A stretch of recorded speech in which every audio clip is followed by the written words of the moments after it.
As with others, I asked if they would be afraid to meet God. I'd be terrified. Would you be terrified to see him? I think so. Yes. Yes, we're all getting older, you know. I know about the aches and pains. Yeah. Yeah. One of these days we're going to see him. Well, I hope so. Maybe he'll be very friendly. Depends what part of the Bible you read. You could be terribly terrified to meet God, depending on what part of the Bible you read. This is a Scottish gravedigger that we just listened to. He's also a Sunday school superintendent. One of many people that author and writer Graham Maxwell interviewed in his trip across Great Britain. He traveled 20,000 kilometers interviewing hundreds of people, trying to discover why in this once Christian country so few still attend a Christian church. Statistics tell us that 7 out of 1,000 people attend church anymore in Britain. And statistics also tell us that since World War II, an average of 20,000 people have dropped from the church every year. There you see evidence of the long history of Christianity in Great Britain. As a boy growing up in England, I assumed that I lived in a very religious nation, sending Bibles and missionaries all around the world. But reports have come in recent years suggesting that Christianity is dying out in Britain. Very few, they say, attend church on Sunday anymore. As a result, many churches have been abandoned or sold and converted to other uses. This church has been converted to squash courts. Others have been changed to a carpet shop, a gym club,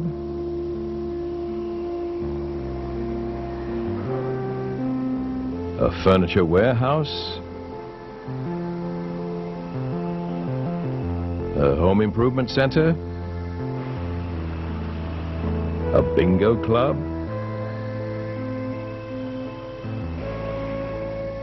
the Jabberwock restaurant, the Chapel restaurant, a print shop, and even a pub. Interestingly, there were no reports of pubs being abandoned or converted into places of worship. We decided to go and see for ourselves if, as some pollsters had indicated, Britain was slowly lapsing into paganism.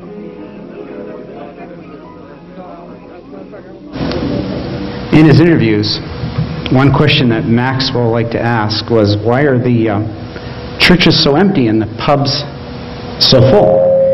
Here's one classic answer that I loved. The pubs are full and the churches are empty. Better service, I expect. Better service, I expect. Have you ever met people that don't go to church and yet they'd make great neighbors, great friends, law-abiding citizens? You know, people where home and family are the center of their lives, but they don't go to church.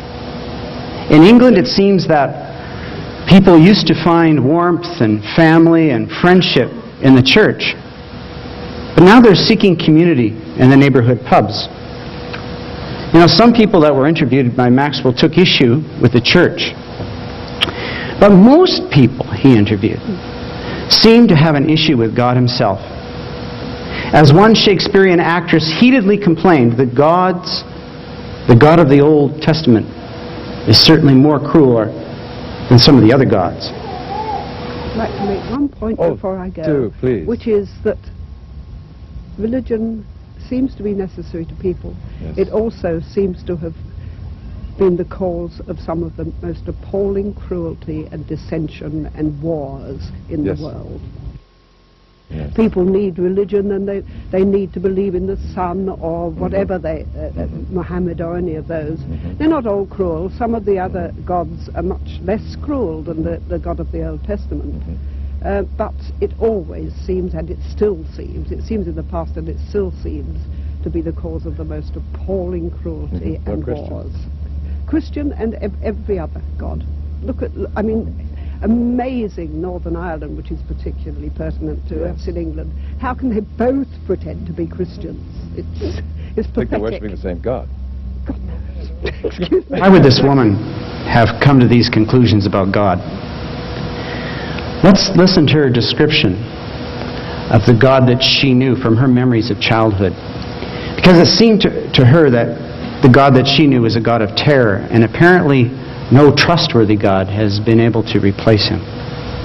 We've had a marvelous time asking people what kind of a person they believe God to be when they conceive of him. And we get such a variety. When you were a little girl, what kind of a person was God? The usual, you know, with the long grey beard and all that. Long grey? Some have it white and you have it grey. Ah, yeah, well, maybe. Was he a forbidding figure, a friendly figure? No, that's what I've got against my religion, my ex-religion, is that it's a very forbidding religion, and I was frightened out of my life, most of my young life. I remember coming out of confession and thinking, if only I could be run over now, I'd be certain to go to heaven. Wouldn't have chance of something naughty. Yes, quite. And I don't think that's a good way for a child to grow up. The lady represents a growing number of people in Britain who no longer believe in God because they can't comprehend that there could be a God that they learned about when they were children. But listen to this saintly lady who still devotes her life teaching about God to children. Maxwell asked her how she dealt with the picture of God in the Old Testament. How did you explain some of the pictures of God in the Old Testament, some of those stories? Like thundering on Sinai and sending the she-bears, you remember? Yes. How did you explain that, do you remember? Well, you don't stress too much the ferocious aspect. You lean more to the other side of the story and why God showed himself like that. What did you do with the flood? The flood? Oh, they quite enjoyed that thought. I mean, children have a strict sense of justice. Yeah. Oh, strict sense of justice. And they don't see the horror of the flood. Yeah. They see the justice of God, and that it was right, and the mercy of God, and the love of God in saving Noah and his family. When you got to the other end of the Bible, the terrible stories of the lake of fire and so on. Yeah. How did you choose to tell those things? Well, we didn't really do the apocalypse very much. No. Which did you find were their favorite stories? Oh, they loved the prodigal son. The prodigal son? Oh, they could act that. They loved it. Well, they did. They thought it all came right in the end. They always think it comes right in the end. We don't concentrate on the more ferocious parts of Scripture. We'd rather emphasize the loving pictures, the loving stories of God. And with children, we don't do the last book of the Bible where it talks about the lake of fire. The grave digger and the Sunday school teacher are not among those in Britain who've rejected Christianity.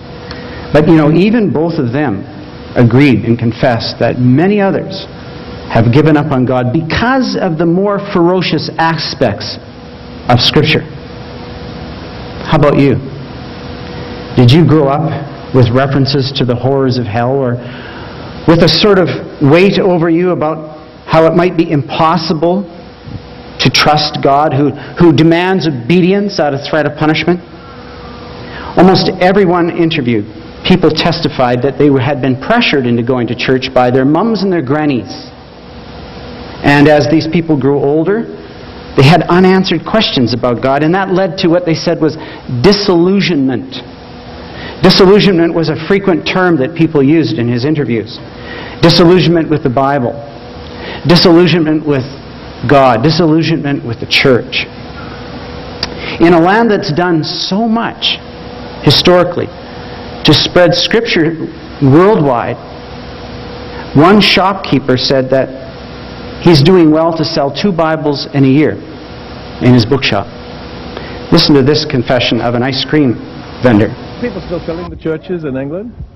Well, to be perfectly honest with you, I think you're talking to the wrong person, because I don't believe That's it. all I don't right. believe in God, and I don't go to church. Yes. Well, now, in the old days, in Shakespeare's day, in this great town, you know, there's lots of Bible reading and Bible translating and church attendance. What's made the change, do you think? I don't know. I think the church down the bottom, that's pretty well filled, I think, with tourists and... Oh, there is one that is. I see. But I don't think the others are very much these days. What's happened, do you think? Well, I don't know. I think everybody's a little bit disillusioned, aren't they? With such a lot of wickedness in the world today. And yeah, I think that's what's done it. Well, I think so personally. You know, I feel that if there was a God, things would be a little bit different. Yeah. So, you know, what's he doing if there is? You know, why aren't most of the trouble in the world seems to be caused by religions, as far as I can see. It seems to be one religion sort of against another one all the time. I mean, and an island not too far from here. There's some of that going on. Absolutely, all this sort of thing. You know, why? You know, even as you hear individuals talk about their disillusionment, their unbelief in God, between the lines you can hear this wistful wishing that and longing that they wish they could believe that there was a God who was really loving and a God they could trust. A God whose actions made good sense. If there really was a God, most everyone claimed, he'd have to be a loving God. And I'm very embryonic with regards to all of this. I don't actually know whether I believe that a God exists yet. As I said before, if he does, I would like to have a relationship. Turn the other way around. What kind of a person would God have to be before you could admire him enough to even maybe worship him? What would be some minimum requirements of a God you could admire? Oh, well, a loving God. Yes. And I think that'd be number one. Maxwell interviewed a bartender. Didn't seem to have a problem with believing in God if he was a loving God. And when he was a child, he confessed that he had a loving friendship with God, but his present decision to avoid church and to go away from God seemed to arise out of the inconsistency that he felt. Inconsistencies in beliefs held by Christians.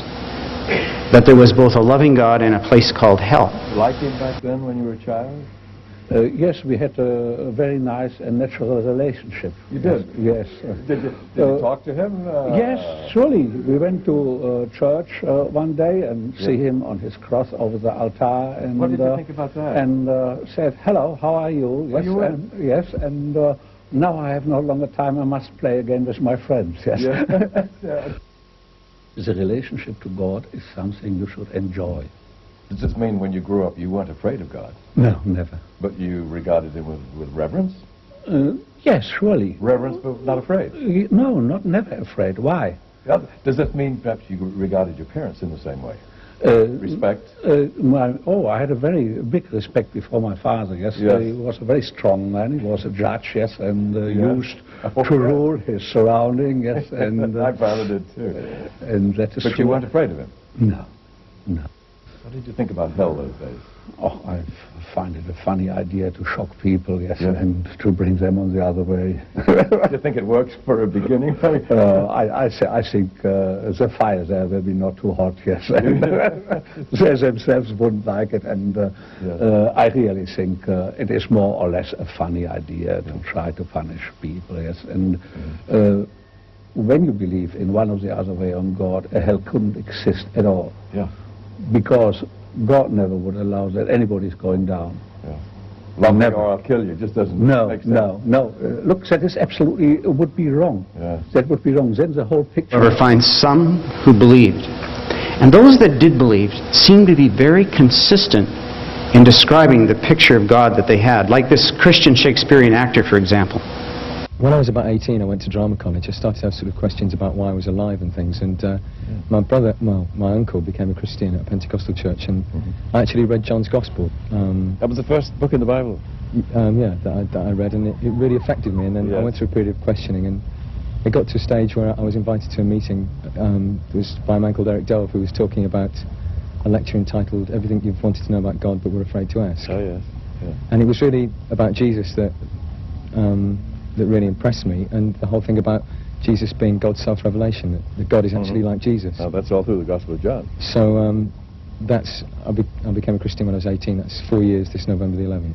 So God is a very real person to you? Well, yeah, really, because acting was the biggest thing in my life up until that point, and it sort of left me thirsty and dissatisfied, and I asked Christ into my life and made that commitment to him, and that sort of changed things for me quite radically.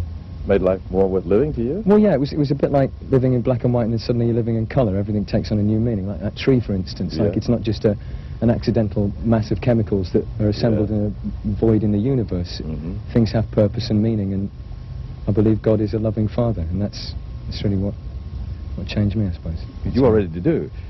What's his number one quality? Well, the thing that really impressed me, and the reason why I am a Christian, was the whole thing about the cross, and Jesus actually offering himself as a sacrifice, and that I just fell in love with him, really. And it was a man who could be being nailed to a cross. I mean, he didn't do anything wrong, and to actually say, Father, forgive them, because they don't know what they're doing. I think that's probably, I sort of understood what love was about when I understood that. So I suppose I'd echo what Max said and say that I think love, loving God would be the most important thing. And I think to understand love, not as just empty emotional sentimentality, but love that's prepared to sacrifice, and a love that's tough, and that is, I think, especially necessary. That was the testimony of one Christian man. And it seems like most people would say that it's no good to try to settle this issue by simply quoting the claims of Scripture. Because as a matter of fact, the Bible's picture of God, as some saw it, was the reason they even doubted the claims of Scripture. You know, for many, reciting the loving stories of God wouldn't cut it either. It's not enough to outweigh those ferocious aspects of Scripture that they talked about. So really, which parts of Scripture tell the truth about God? To many thoughtful people, the Bible has lost authority because it just doesn't seem to make good sense. The wife of a successful businessman searched for words to describe her picture of God. Inconsistent, arbitrary. Finally, she settled on the word cruel. But she continued with this statement. Why can't we keep the values of Christianity, like loving your neighbor as you love yourself, but then just do it without the Christian's God? You know, it doesn't make a lot of sense, she would think, so why not just scrap the whole notion of God altogether? How many have scrapped the notion of God altogether without really asking questions about the teachings of the church that their mums and their grannies forced them to go to? You know, what if some of the basic assumptions of God were false? What then? Some Christians have questioned these presuppositions of God in the church, and they've looked for themselves. Like the actor that you just heard the testimony of. This is how this Christian actor responded to the accusations of that non-Christian female actor a minute ago who described God as being more cruel than some of the other gods. I thought what she said was marvellous. You know, I mean, I agree with it entirely, but I think it's just really a matter of, I'm not really, I personally don't think religion means very much, but I'm talking about Jesus, really. He impresses me, and I think he actually said, if you love me, you'll obey my commands, and it's to love the Lord your God with all your heart, soul, mind and strength, and love your neighbour as yourself. And I think that's what it's about, not about going to church on Sunday. I mean, no, in the same gospel it says, if you've seen me, you've seen the Father. Yeah, exactly. Could you believe that the Father is just as loving as the Son? Well, absolutely. Well, that's what I believe God's like. I mean, I think Jesus is God's self-revelation, that God is like Jesus. Yes. Well, now, she grew up with a God, it would appear, who would say, either love and obey me. I did as well. I did as well. I mean, people just talk about, I mean, again, just about empty religious phraseology. And they never made it personal. And it wasn't until I was 18 that someone actually suggested that God loved me. Yes.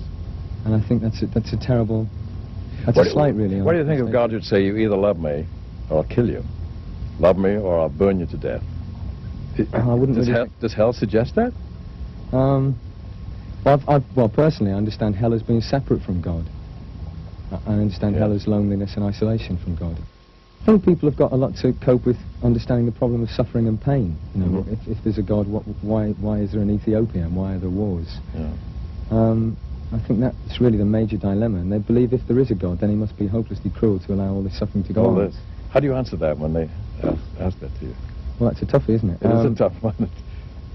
Well, I don't really believe that God is actually responsible for the way we mistreat ourselves. It's not really God's fault. I mean, it's our greed and it's our sin, and it seems to me that a lot of suffering that goes on is simply blaming God for our own gotcha. Queen Elizabeth herself confessed and pointed out that the people of England first fought and even died to gain religious freedom. And then after they got religious freedom, they turned around and used their freedom to turn away from God and to avoid church. Today, God, the Bible, and the church are simply irrelevant. Belonging to a bygone era of serfs and aristocracy. When freedom was only for the privileged few. And that privileged, powerful few would use their freedom to prey upon the superstitions of the poor and rob those people of their freedom. You know, what if we were to discover that freedom was the thing that God treasured most? What if we understood that Jesus died on the cross to give us freedom, even at the risk that we would use our freedom to turn against Him? You know, you can still drive by monuments in Britain that remind us that more than one branch of Christianity practiced cruel suppression. There's an inscription on this monument here that records that George Marsh, a Protestant clergyman, was burnt to death near this spot for the truth's sake under Catholic Queen Bloody Mary in 1555. But it also is a monument for John Pleasington, a Roman Catholic priest martyred here by Protestants in 1679. Both heretics put to death in the name of the same Christian God.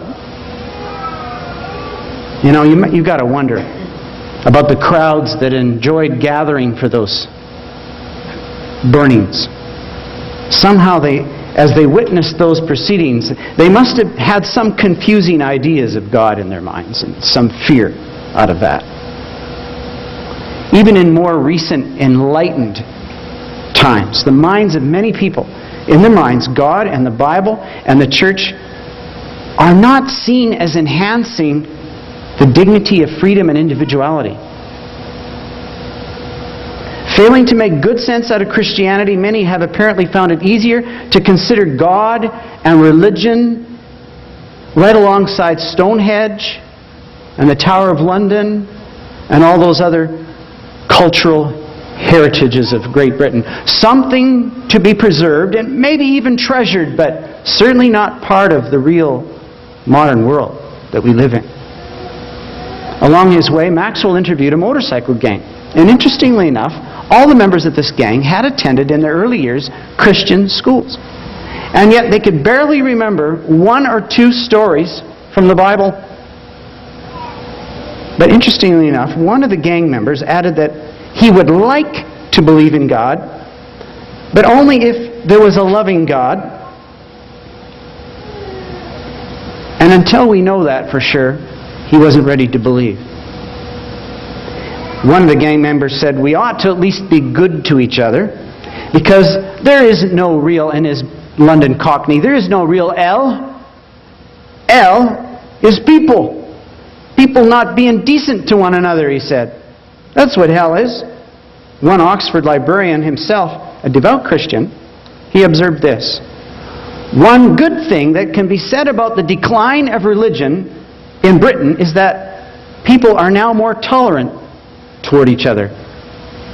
Isn't that a sad commentary on Christianity? Let's listen to this member of the motorcycle gang talk about his view of God, if he really existed. Did you read the Bible at home when you were a child? No. Never, did you? I've picked it up once or twice. You did? I've never read it all the way through, just bits of it.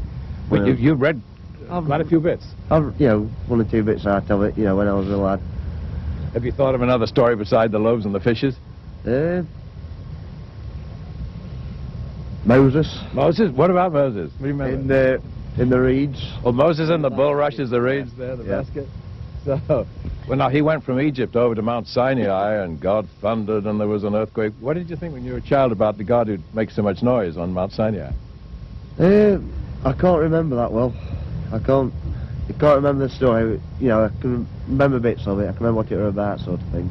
But Did God seem friendly when you were a boy? Yeah. Did you like him back then? Yeah. Why don't you think about him now, maybe? I don't know. You know, I've no need for him. You don't have a need for him now? That's what I did. I think, oh, I've got no need for him. I'm, you know, by myself sort of thing all the time. Yeah. I think maybe when you're as old as I am, you might start needing him again. I might need him sometime, yeah. Yeah. How about when you come to the end of your life, maybe? Will you wonder where you're going to go? Yeah. Yeah. Will you wonder? Yeah. What about you? Well, I hope to go to heaven. Oh, I to heaven? kind of believe in now. You mean it really is a heaven place? and hell. I don't know if it's real, but I like to think that I'm going up rather than down. Rather than down. Yeah. What do you see down there besides the water and the loch? Oh. It's a real nasty place down there, I think. Yeah, a real odd time down there. Whereas you go up there and it's really nice and paradise. Who runs things down there? The devil. Is the devil? Real hell, it's people. Yeah. People can be evil. There's Yeah. no real hell. You feel that way? No real one. No, I don't believe. If you take it into really look at it, you can't Yeah. really think that you go up there because it'll be crowded and everything. Yeah. But I'd really like to live my life now and Yeah. good, not Yeah. bad or anything, and go up. You know, feel a real decent person and go up instead of down. Well, let's imagine a long way in the future now, many, many years from now. Maybe you think maybe this is about the end of your life and you might meet God. What kind of a person do you expect to meet? Only the pictures that I've seen, you know, with a really big white beard, long white hair, and really nice face. But a nice face. Yeah, I mean- nice friendly face. He is It's kind. like pictures that I've seen. Yeah, you know, when you see him when you're little. Yes. And things like that. Is he on a throne or something? No, not really. Just, I don't know, never really thought about that. But the main thing is, how's that? He's one of the lads. Yeah. He's one of the lads. Yeah. If there were a God, I'm sure he'd be one of the lads. That's a friendly English expression for someone that you'd like to be with. Someone you can trust. Someone you would enjoy being around. I think there's a lot of truth to that statement. God is one of the lads. The motorbiker seemed as if he would welcome, as good news, the idea that God was one of the lads. A God that you could trust and love. You know, one thing for certain is there's a lot of widely held pictures of God that this guy could not entertain. Well, I want to ask you, what if God was like the way this motorcycle gang member described him as one of the lads? What if you could be 100% sure of that? Like the Christian Shakespearean actor was 100% sure. Would it make a difference in your belief system? Would it make a difference in your lifestyle? Would it make a difference in how you saw the church? I think it must be a great disappointment to God that so much of the world relate Him to the periods of history that were less civilized and less free. You know, how God must wish that more and more of us in this world would see Him the way His Son described Him in John 15:15, where Jesus said about the Father, He said, and about Himself, He said, I call you no longer my servants. I call you rather my friends. You know, what government would be more civilized? What society would be more free than one presided over it by a God like this that we read about in John 15:15? Next week and the following weeks, we're going to begin a study of Scripture and what Scripture really says about God. And we're going to learn about John 15:15 and how can we harmonize that with some of the more ferocious aspects of Scripture. Over the next few weeks, we want to make some sense out of some of these Bible stories. I invite you to join us as we go through this adventure. It was author Max Lucado that told this story in a couple of his books, actually. A story of a friend who went to Disney World. He and his family needed a place of refuge, a place to rest, and so they went into Cinderella's castle and entered this large room along with umpteen zillion other parents and kids and sat down there, and all of a sudden, All the children in the room ran to one side of the room. He said if it had been a boat, it would have tipped over. Cinderella had entered the room. The pristine princess, with every single hair in place, a flawless complexion, and this beautiful smile, beaming smile. Here she is, waist deep in a garden of children. All these children wanted to be touched and to touch. On the other side of the room in that castle, now vacant, was a boy. The author says maybe 7, maybe 8 years old. It was hard to determine his age because his body was so disfigured. He was dwarfed in height, his face was deformed, and he stood there quietly, wistfully, holding on to his older brother's hand. Don't you know what he wanted? He wanted to be with the children. He wanted to be in the middle of those children, reaching out to Cinderella, calling her name. Can't you feel his fear? Fear of yet another rejection? Fear of being mocked again? Don't you wish Cinderella would go to him? Guess what? She did. She noticed the little boy, and immediately she began walking in his direction, politely but firmly pushing her way through the crowd of children. She finally broke loose, and she quickly walked across the floor. She knelt at eye level, and she stunned the little boy and placed a kiss on his face. It reminds me of another royal figure, the Prince of Peace. Rather than a story of Disneyland's castle, this is a story about you and me. You know, but the love that Jesus shared did more than Cinderella. Cinderella gave only a kiss. When Cinderella left, she took her pristine beauty with her. The boy was still deformed. Jesus did more than that. Jesus took our disfigurement upon himself so he could put his beauty on us. That's what Jesus did. He took our suffering, Isaiah says. He took our suffering, he took our pain for us. He was wounded for the wrong that we did so we could be healed. Isaiah says we were healed by his wounds. Make no mistake, Jesus gave us more than a kiss on the face.